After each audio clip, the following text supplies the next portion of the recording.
All right, sorcerers and cursed spirits, settle in. The Culling Games, Kenjaku's twisted ritual to evolve humanity through Jujutsu Kaisen into absolute chaos. We saw an insane roster of players, from ancient reincarnated sorcerers to brand new technique users. With the manga concluded, it's time to look back and rank every single player based on their curse technique, strategic prowess, and overall impact within the games. This isn't just about raw power. It's about how their techniques integrated into the brutal kill or be killed reality of the Culling Games. This is part 1, covering the first half of the roster. Kicking us off at number 19, we have Hanyu. Let's be real, she was essentially just the painful welcoming committee for the Tokyo #1 colony. Hanyu is a modern awakened sorcerer whose curse technique allows her to manifest fighter jet parts on her head, granting her high-speed flight and aerial strikes. Her big moment? She tried to ambush Yuji Itadori while he was literally free-falling into the colony. Her strategy was simple: use gravity and jet-propelled speed to deliver a lethal tackle. The problem is, she tried to tackle Yuji. Despite having the aerial advantage and the element of surprise against a teenager with no active curse technique, Yuji just tanked her supersonic headbutt, grabbed her leg, and hurled her straight into a concrete building, knocking her out cold. She didn't die, but her impact on the games was literally just serving as a hype tool to remind the audience that Yuji's physical durability is absolute nonsense. At number 18, we have Dhruv Lakdawala. He was an ancient sorcerer, reincarnated by Kenjaku. Dhruv's curse technique, Commandment, allowed him to summon and manipulate Shikigami that appear as pairs of black wheels. These wheels left a trail, and if he caught a target within a certain number of interconnected trails, it became a guaranteed hit. It's a technique based on area denial and trapping. We saw him use it against Yuta in Sendai. He managed to trap Yuta briefly, but ultimately his technique was too slow and predictable against a special-grade sorcerer. Yuta, using his speed and raw power, effortlessly evaded his attacks and exorcised him. Dhruv showed decent tactical thinking by trying to box Yuta in, but his technique's speed limitations and Yuta's overwhelming power sealed his fate. Coming in at number 17, we have Reggie Starr. Reggie was another reincarnated sorcerer, quite proud of his tactical mind. His cursed technique, contractual recreation, was fascinating. He could turn receipts or contracts into real-world objects, provided he had signed the contract. So, if he had a receipt for a knife, he could summon a knife. This sounds simple, but he could create entire houses, cars, even complex structures. His strategy relied on overwhelming opponents with summoned objects and using traps. His fight with Fushiguro Megumi was a highlight of the Tokyo #1 colony. He used summoned trampolines, cars, and even a house to try and crush Megumi. He also had a tactical move where he filled himself with oil, intending to light it on fire to take Megumi with him. However, Megumi's domain expansion, Chimera Shadow Garden, nullified Reggie's advantage by allowing Megumi to maneuver through his own shadows, making Reggie's summoned objects useless. Reggie was a decent tactician, but his technique required a lot of setup, and his reliance on physical objects made him vulnerable to environmental manipulation. He had 41 points. At number 16, we have Iori Hazanoki, Reggie's loyal subordinate. Iori's curse technique was explosive flesh. He could turn any part of his body into an explosive projectile. He would then instantly regenerate the missing limb using reverse curse technique. This is a powerful offensive and defensive technique. Imagine throwing an explosive finger or an arm and then immediately growing it back. This made him incredibly dangerous in close quarters.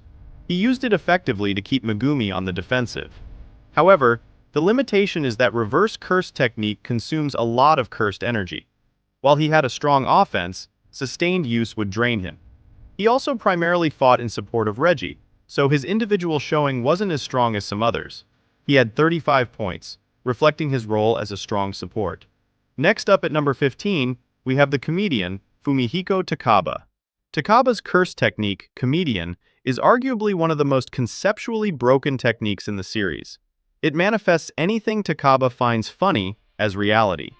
If he thinks it's funny that someone can't be hurt, they can't be hurt. If he thinks it's funny that a building disappears, it disappears. The catch? Takaba himself doesn't fully understand or control it consciously. It's an unconscious activation based on his sense of humor. This makes him nearly invincible to lethal attacks if he finds the idea of being hurt unfunny. He survived a direct hit from Kenjaku's gravity manipulation due to this. The downside is his lack of conscious control and his goofy demeanor, which often makes him a liability rather than an asset. He's powerful, yes, but not strategically reliable in a typical fight. Sliding in at number 14, we have Daido Hagane from the Sakurajima colony. Daido is a master swordsman from ancient times. His technique isn't a curse technique in the traditional sense. It's zero cursed energy and mastery of the blade. Like Maki and Toji, he has a heavenly restriction that leaves him with absolutely no cursed energy. In return, his physical capabilities, speed, and senses are honed to an extreme degree. He can see cursed spirits and even see the flow of cursed energy through objects, allowing him to cut anything. He's so precise he can cut a void where cursed energy would gather. He was instrumental in the fight against Naoya Zenin's cursed spirit form. Wielding Maki's split-soul katana, he utterly dominated. His placement here reflects the fact that he's devastating, but requires a weapon to fully utilize his technique, which isn't always available in the Culling Games. He gained points through direct elimination. Just above him at number 13, we have Mio Rokujushi.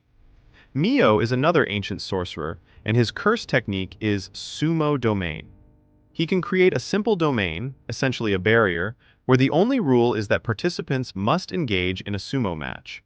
The match only ends when one person is pushed out of the ring or yields.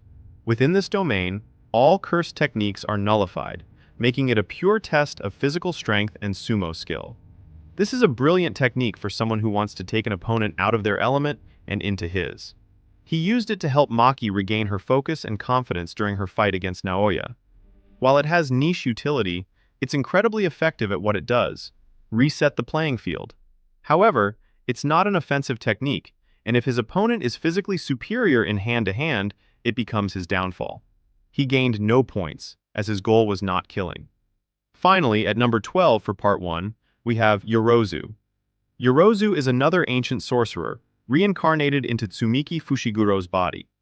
Her curse technique, construction, is exceptionally versatile.